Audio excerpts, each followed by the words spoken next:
Meninos de sábado, ainda, infelizmente, dessa maneira, não presencialmente.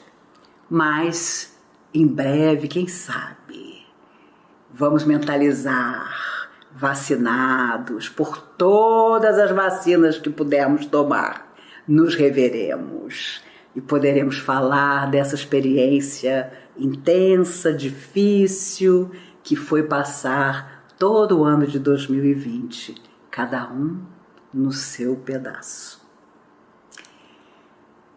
Pensando em sinais, que foi uma sugestão dos espíritos amigos para que algo disséssemos sobre sinais, me recordei de que Emmanuel, mentor espiritual de todo o trabalho maravilhoso de Chico Xavier, comentou certa vez com Chico que tempos antes do nascimento de Jesus,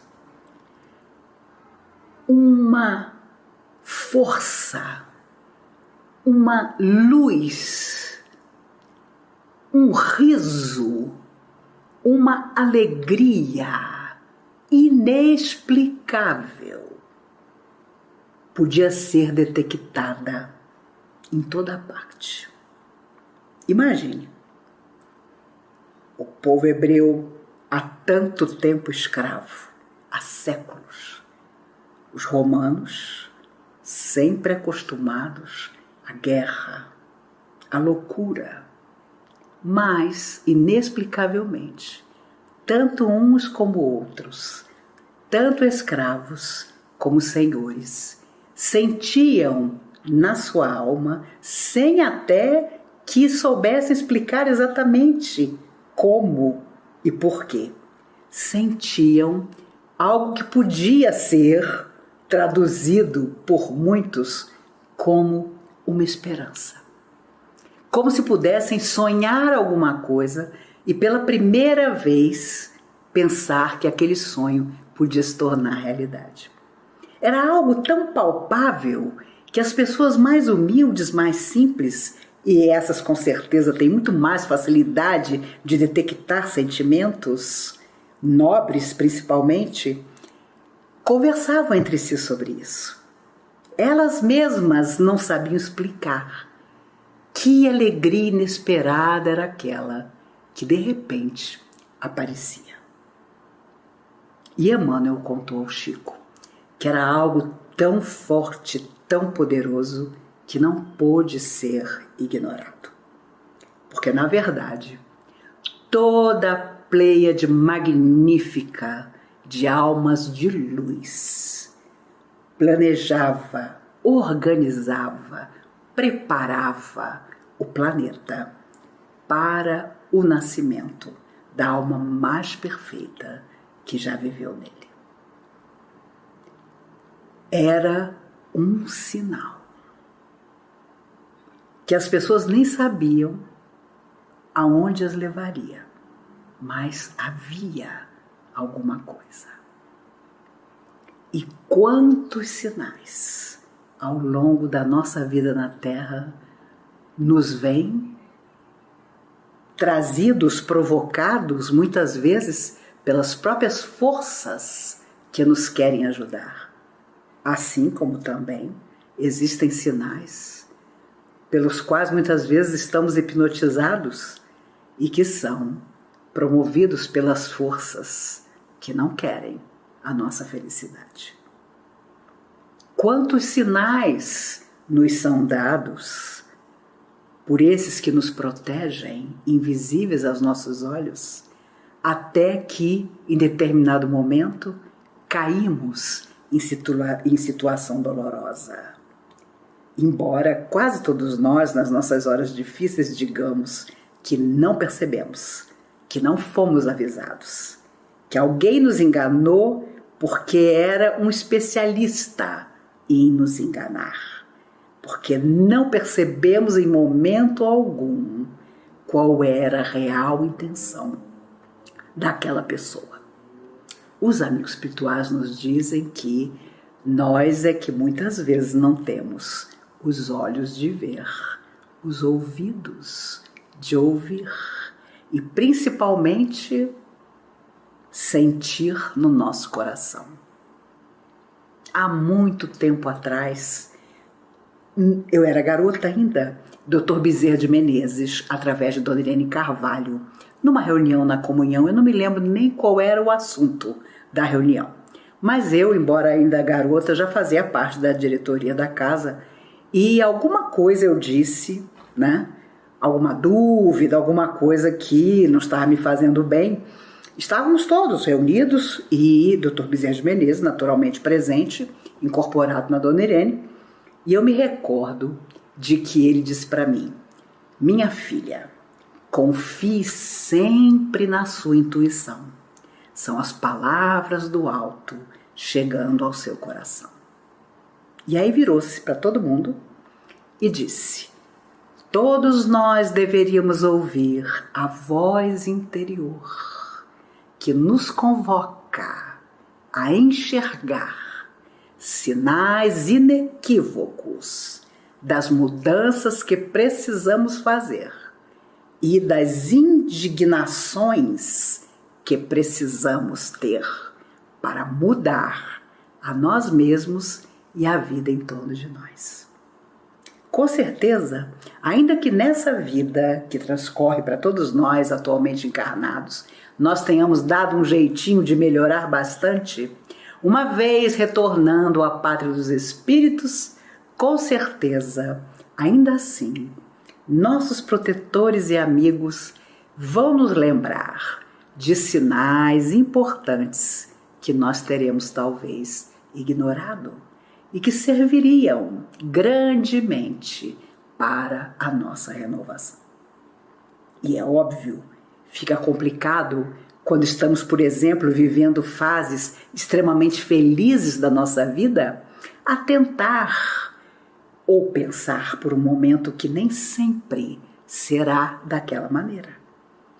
Que aquela felicidade, aqueles acontecimentos que contribuem para o nosso profundo bem-estar, talvez não nos acompanhem por muitos anos.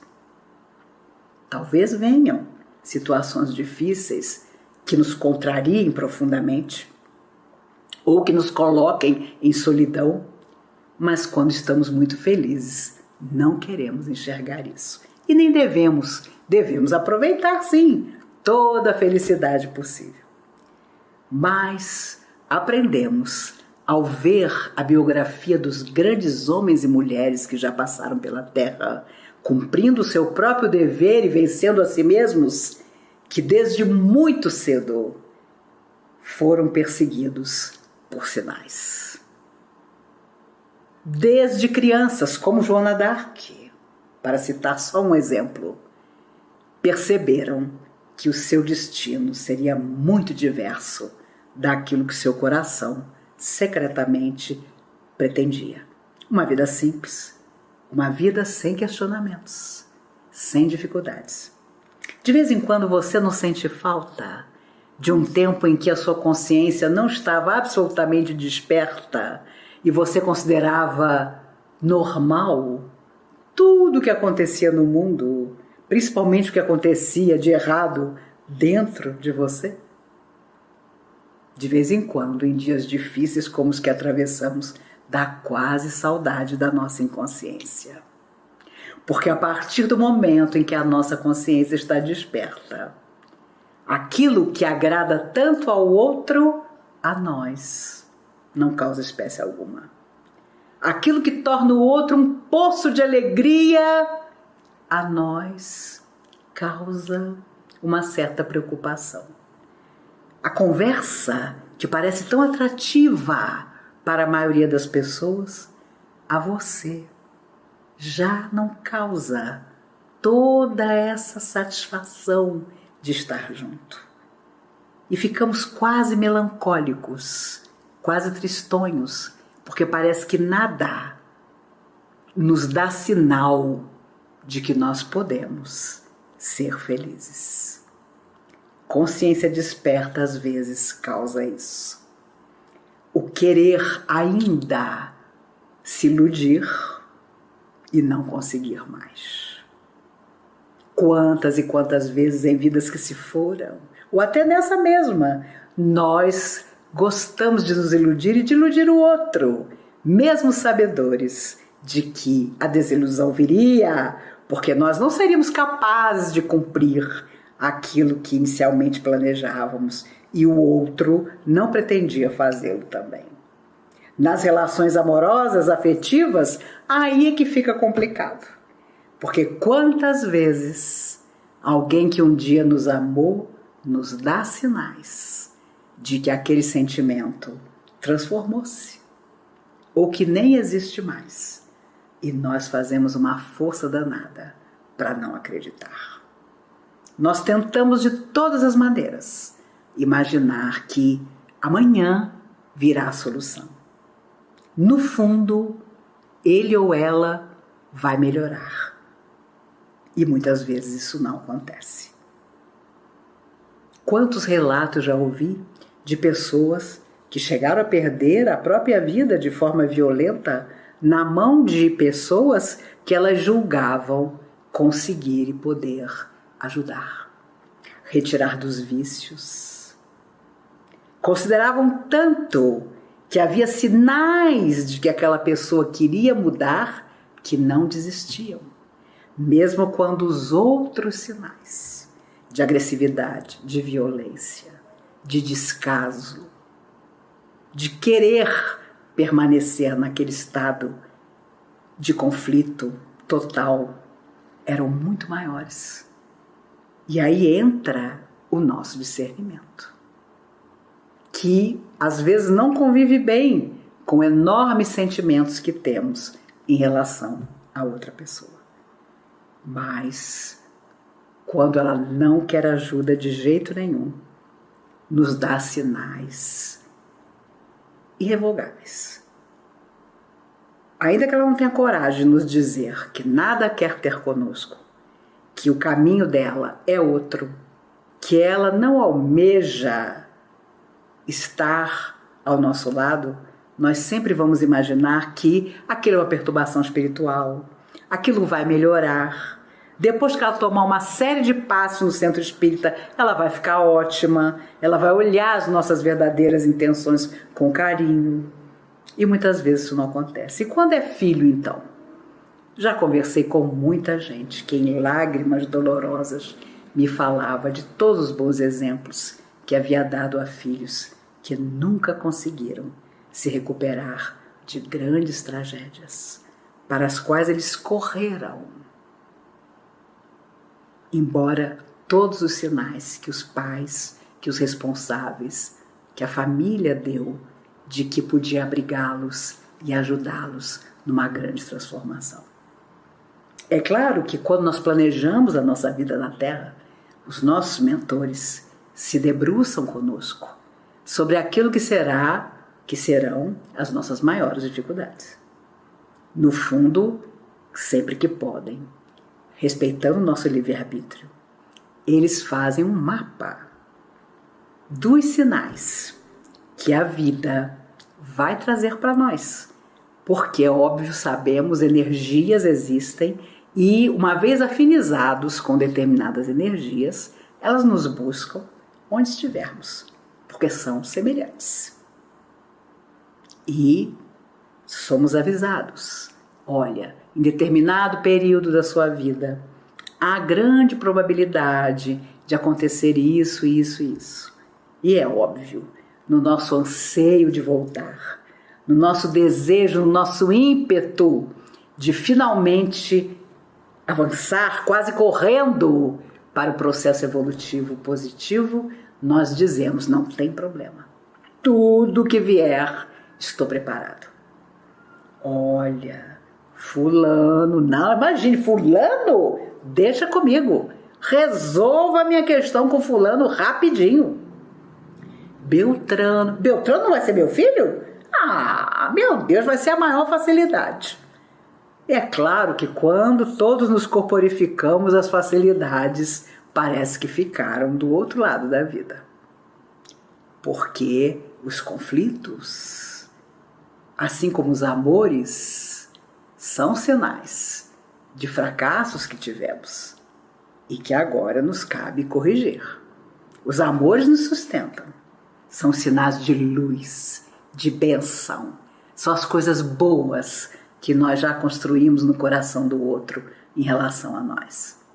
E é por isso que os espíritos amigos, toda vez que nos falam das lembranças que tem da Terra, nos dizem que um enorme número de almas fora da matéria opta por não querer revisar vidas anteriores, opta por não querer se lembrar desta última existência mesma, porque foi algo tão desagradável que eles fazem a opção de mergulhar na carne quase inconscientes para um recomeço.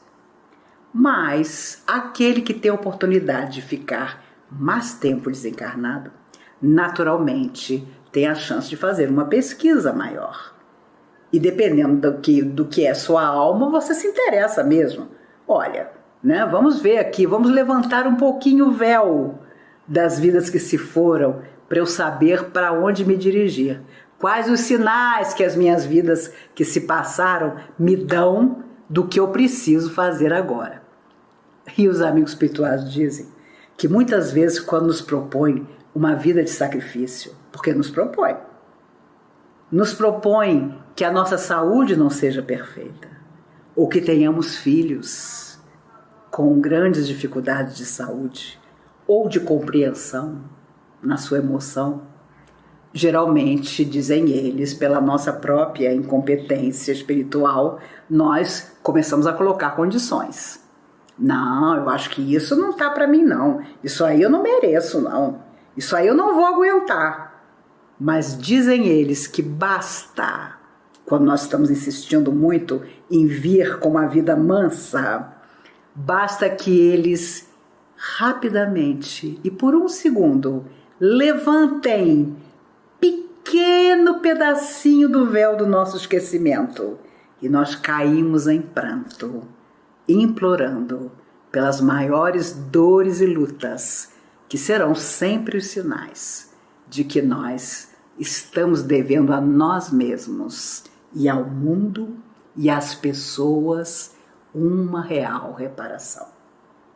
Porque há quem venha compromissado com um pequeno círculo familiar.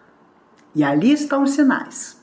É o pai incompreensivo, é a mãe que não sabe demonstrar o amor por você, é o filho impermeável aos seus bons conselhos, é o companheiro ou companheira que parecia tudo de bom e de repente não é nada de bom, mas não consegue se desatrelar de você, não admite a separação.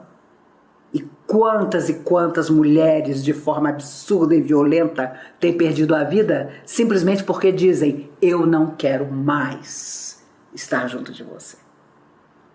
E é claro, depois que há a tragédia, muitas vezes o crime, os familiares da vítima geralmente dizem: ah, mas ele já fez isso assim, assim, em tal época, ele era de tal e tal jeito. Ninguém enlouquece de repente. Ninguém deixa de dar um sinal e do dia para a noite ou da noite para o dia se torna um ser absolutamente irracível e incontrolável. Há sinais. Sinais que não deixam dúvida de que aquela pessoa não está no seu estado normal. E por isso muitas das que tiram a vida do companheiro ou da companheira depois atentam contra si mesmos, porque não suportam, não simplesmente o abandono daquela pessoa que queria ir embora, mas suas próprias existências. Ainda questão de 2 dias, uma dona de casa de 30 e poucos anos, 32 anos, se não me engano, foi morta pelo marido porque ela não fechou a porta do armário direito. Você sabe o que é você ter 30 e poucos anos e ser casada com uma pessoa que tira a sua vida porque você não fechou a porta do armário direito? Graças a Deus, se Deus quiser, nenhum de nós sabe, mas essa pessoa soube.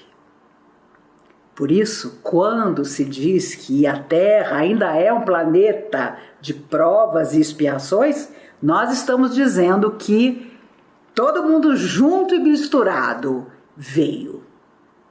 Estamos todos aqui. E como lembram os espíritos amigos, somos a mesma humanidade que tornou o mundo assim. Por isso estamos de novo aqui. Cada um dentro do seu processo. Cada um trazendo os seus sinais. Se forem de luz, um dia quando aqui não mais estivermos, deixaremos a melhor das lembranças. Se forem compactuados com a sombra, ninguém vai se lembrar de nós com carinho, respeito ou admiração, nem mesmo familiares e os amigos mais chegados. E agora parece uma tolice que pensemos que precisamos da lembrança do outro, mas fora da matéria precisaremos muito. E cada lembrança sobre nós será uma irradiação que nos alcançará onde nós estivermos. Por isso, o homem da Terra há de aprender sobre energia, que o grande sinal que ele emite ao outro, principalmente ao outro desencarnado, que às vezes em sofrimento vaga, procurando uma afinidade, é o que você traz no coração. É a luz ou a sombra. Esses são os nossos sinais. Por isso, Cristo inesquecível veio nos falar dos sinais da luz absoluta. Vós sois deuses, um dia fareis o que eu faço e ainda mais. Brilhe a vossa luz. Eu vos esperarei, eu estarei convosco até o final dos séculos. E quando ele falava isso, não falava que o mundo ia acabar, nada disso. Queria nos falar do final dos nossos padecimentos íntimos, das nossas loucuras, das nossas solidões. Ele estaria conosco, afirmou inesquecível. E é claro, depois que ele foi crucificado entre ladrões, os discípulos olharam uns para os outros e perceberam que os sinais que agora tinham dentro de si eram eternos. Se reuniram, conversaram entre si, se dividiram mais tarde para que em dupla se espalhassem, falando da mensagem de Jesus. Porque era preciso levar essa mensagem a toda parte. Não houve depois, em qualquer momento da humanidade, alguém que tenha trazido sinais tão extraordinários como Jesus. Por isso, a própria história do homem se dividiu entre antes e depois dele. Porque os sinais que ele nos ensinou a perceber e a buscar não são só eternos, são a única maneira de viver. Não importa o tempo que passe, não importa em que época estejamos, as vidas que se foram, as que ainda virão, é a única maneira de viver com a energia mais extraordinária, que é a do amor. Ele nos ensinou que o maior de todos os sinais que deve nos assinalar é o de quem ama. O de quem ama sem esperar nada. O de quem espera pelo prazer de imaginar que dias maravilhosos virão. Se não diretamente para você, para as pessoas a quem você puder proporcionar isso.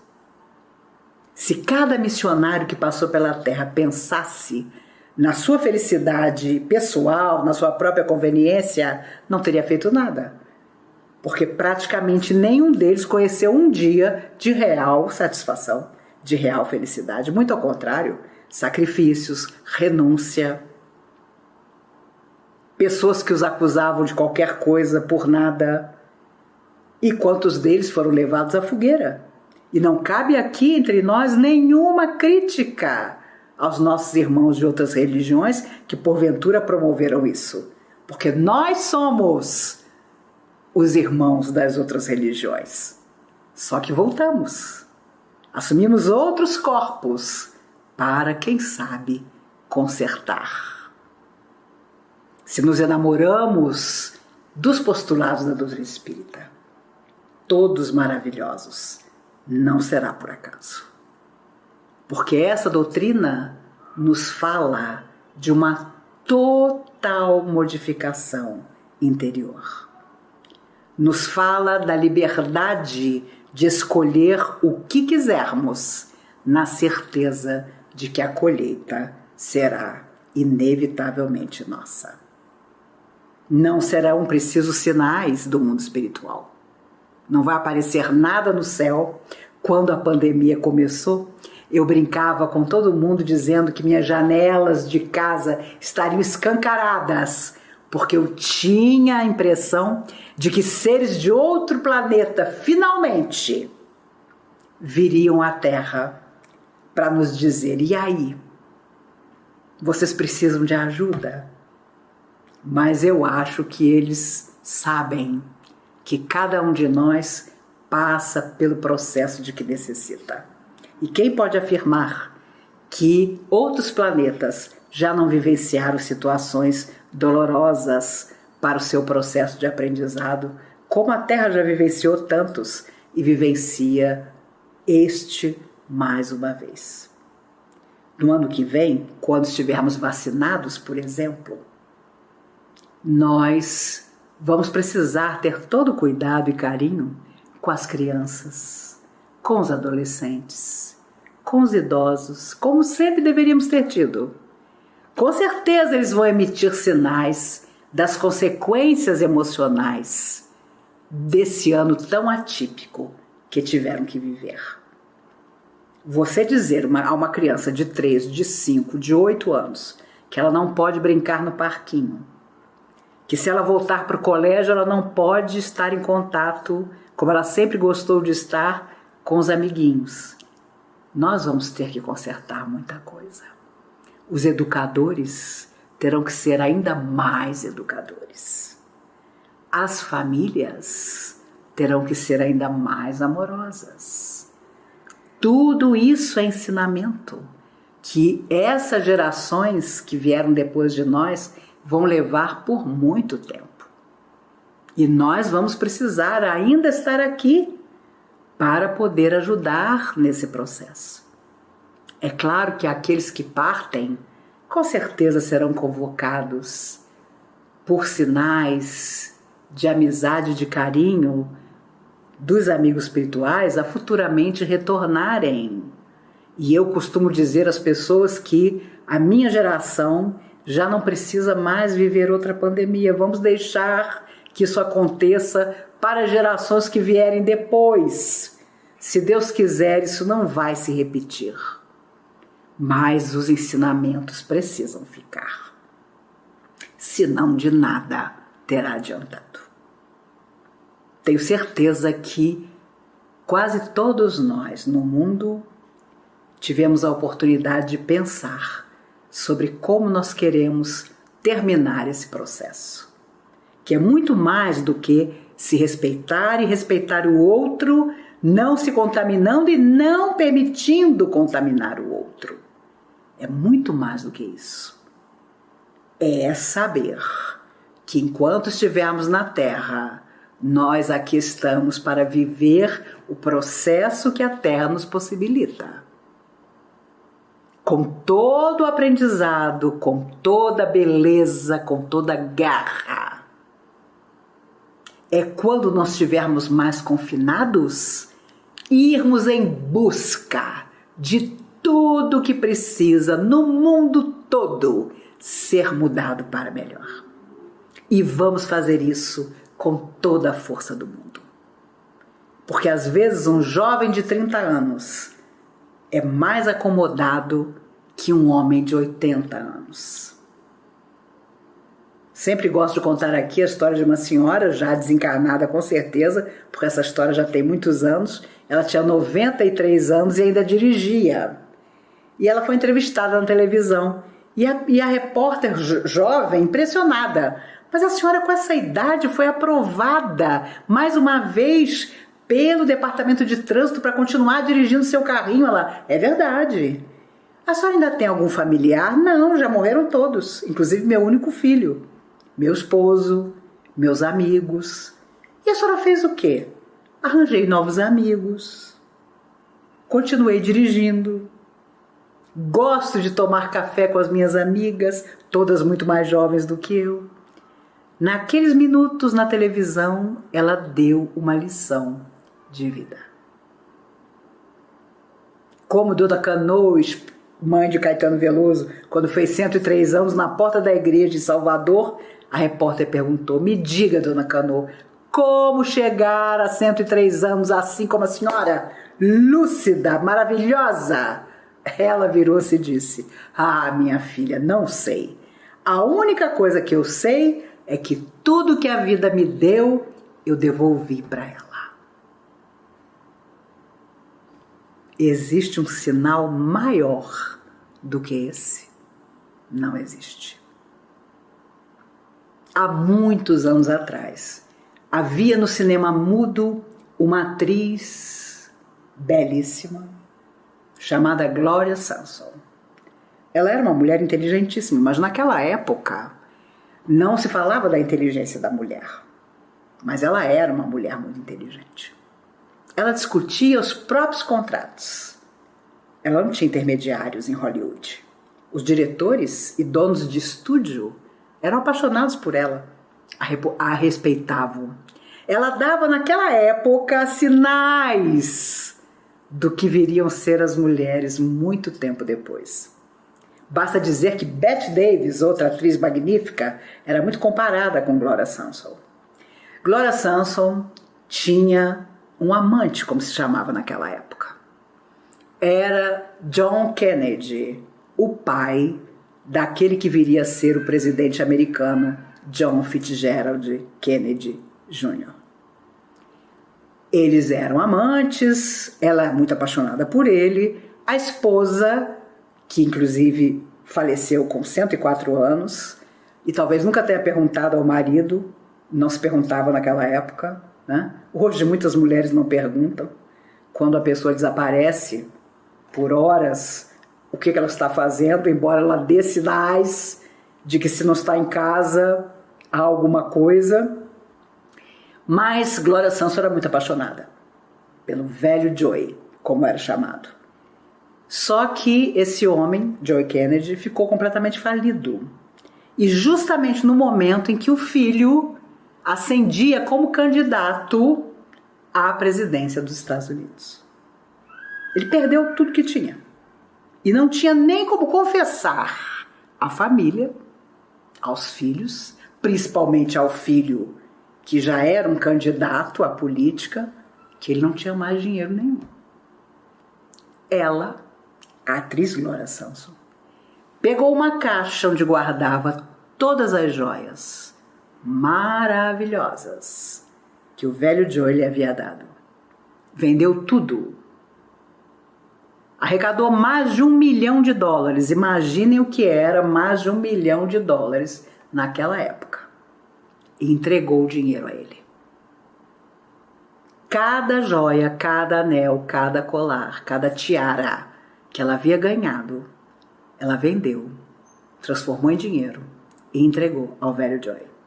E ele usou esse dinheiro para começar a campanha política do filho, que viria a ser o único presidente católico que os Estados Unidos teve até hoje e que morreu assassinado em 1963.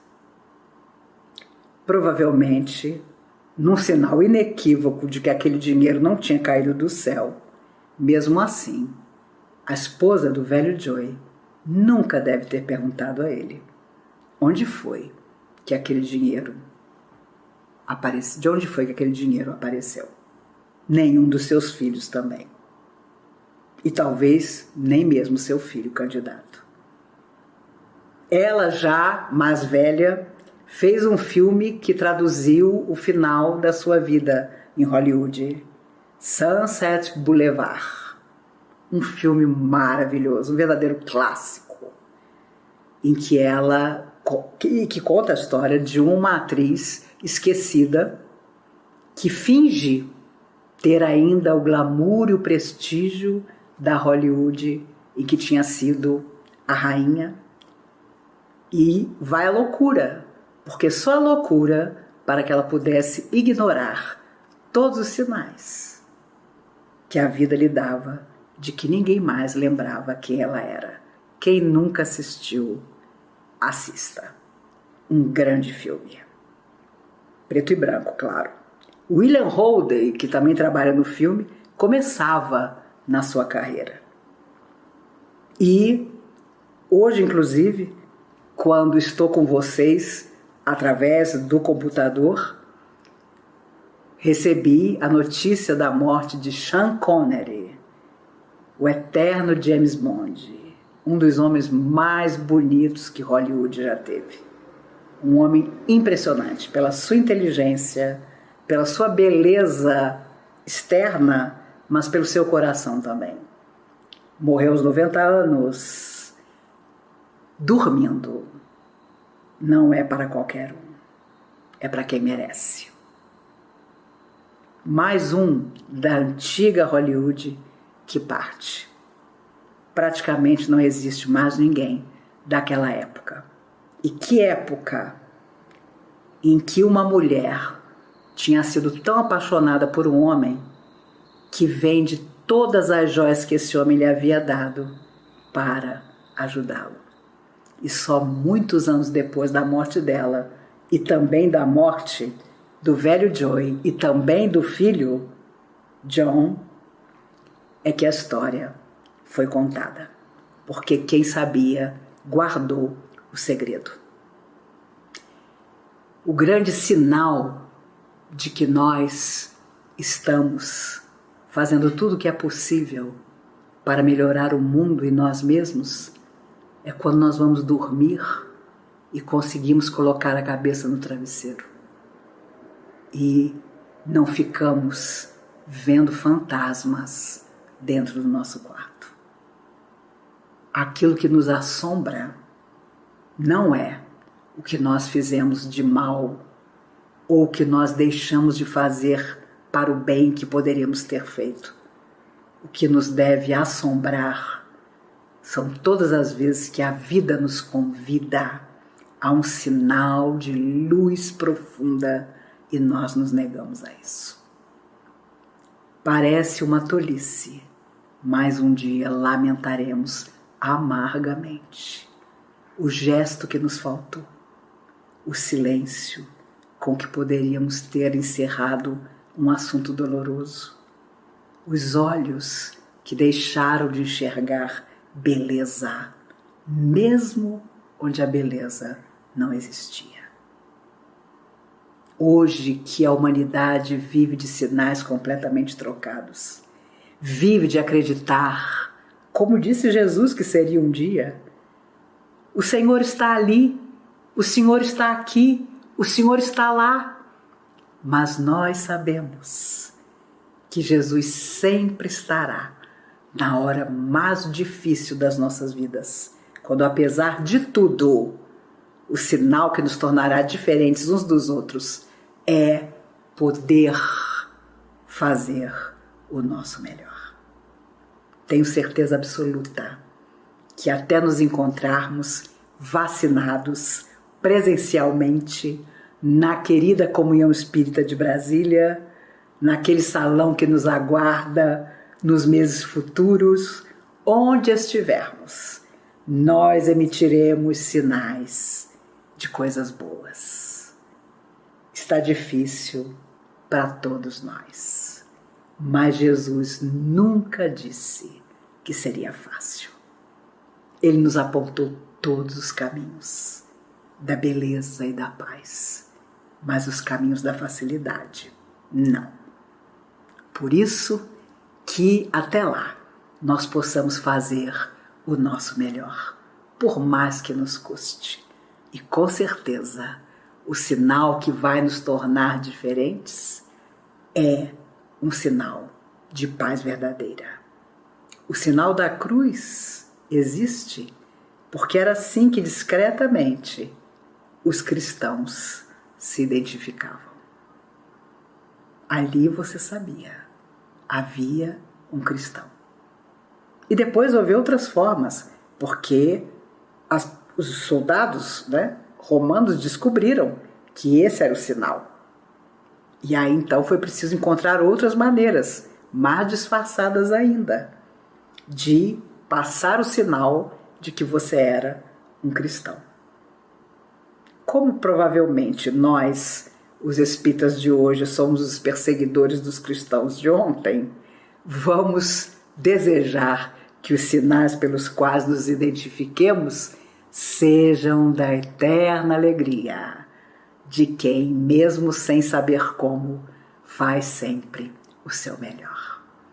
Que Jesus nos guarde, que nos abençoe, que nos proteja sempre. Esse ano está quase terminando. Outro ano virá, se Deus quiser, a ser construído por cada um de nós, com toda a beleza que pudermos. Que assim seja.